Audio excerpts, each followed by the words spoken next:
Well, here we are at the general store in the Cowichan Valley. We've got Sloan's liniment here. We got some Nalco castor oil and some whatever ails you medicine. This is good tonic here. And the whole thing costs you 30 cents, please.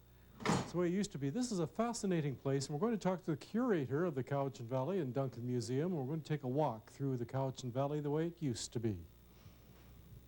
It's the history of Duncans, actually, plural, in the Cowichan Valley. With me is Priscilla Davis, the curator here.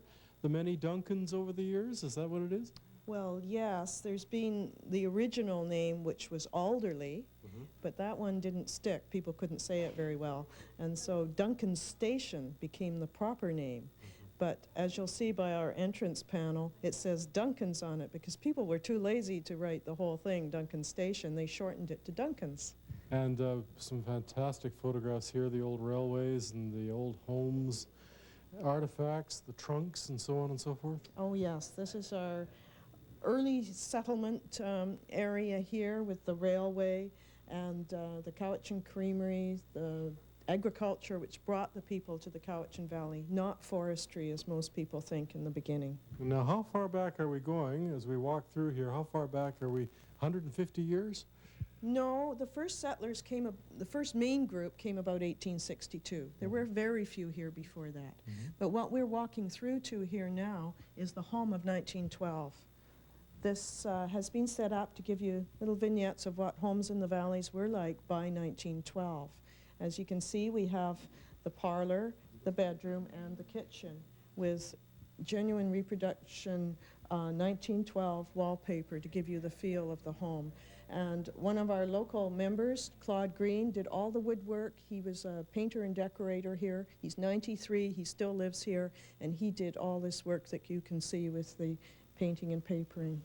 It's very realistic, and what I like about it is a hands-on walk-through type exhibit. You get the feeling of walking through here that you're actually stepping back 130 years or 80, 90 years. Yes, that's what we intended to make it feel like, so that you weren't being held back behind a sheet of glass. There are some problems with that, but for me, it makes me feel like I'm right in the room.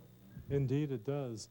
You know, it's amazing that we've been able to advance as far as we have in such a short space of time. I mean, you look at this, it isn't that long ago. No, it certainly isn't, and most of our development occurred around the turn of the century. And this is my pal, Florence. I'm sure you know her last name. She's a bird that sings in the night. Kind of scary, actually, if you take a look at something like that. Some of these things here, whew. I don't even want to get into that. Anyway, this is a genuine doctor's office, operating room, I'm not sure. Part hospital room, too, from our old hospital, the King's Daughters Hospital. What hospital was that? Well, it stood up on the hill here, where the extended care is today, and it opened in 1911, and it didn't close till the new one opened in 1967. 56 years. Yes. Yeah. Wow, that's amazing. Now, the overall museum, it's funded by whom? It's funded by the Cowichan Historical Society. It is not operated by any level of government. It receives a little bit of assistance from both Duncan and some from North Cowichan, but not very much. This is an example, and I've run across them every day, of volunteers making things work. Yes, that's exactly it. We couldn't manage without our volunteers. Are you open all year round? Yes, we are. A little bit less in the winter, but 6 days a week in the summer and 4 days in the winter. Okay, every day but what in the summer? Sunday. All right, you're closed on Sundays.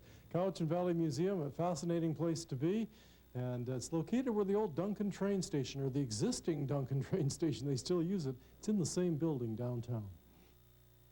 That's our program for this Sunday. We certainly enjoy your company, and we'll be back, of course, again next week, Saturday and Sunday at 5. If you care to write to us, our address is 780 Kings Road in Victoria. Our postal code V8T5A2. You can fax this area code 250-389-1226. You have yourselves a great week. We'll see you next weekend, Saturday and Sunday at 5.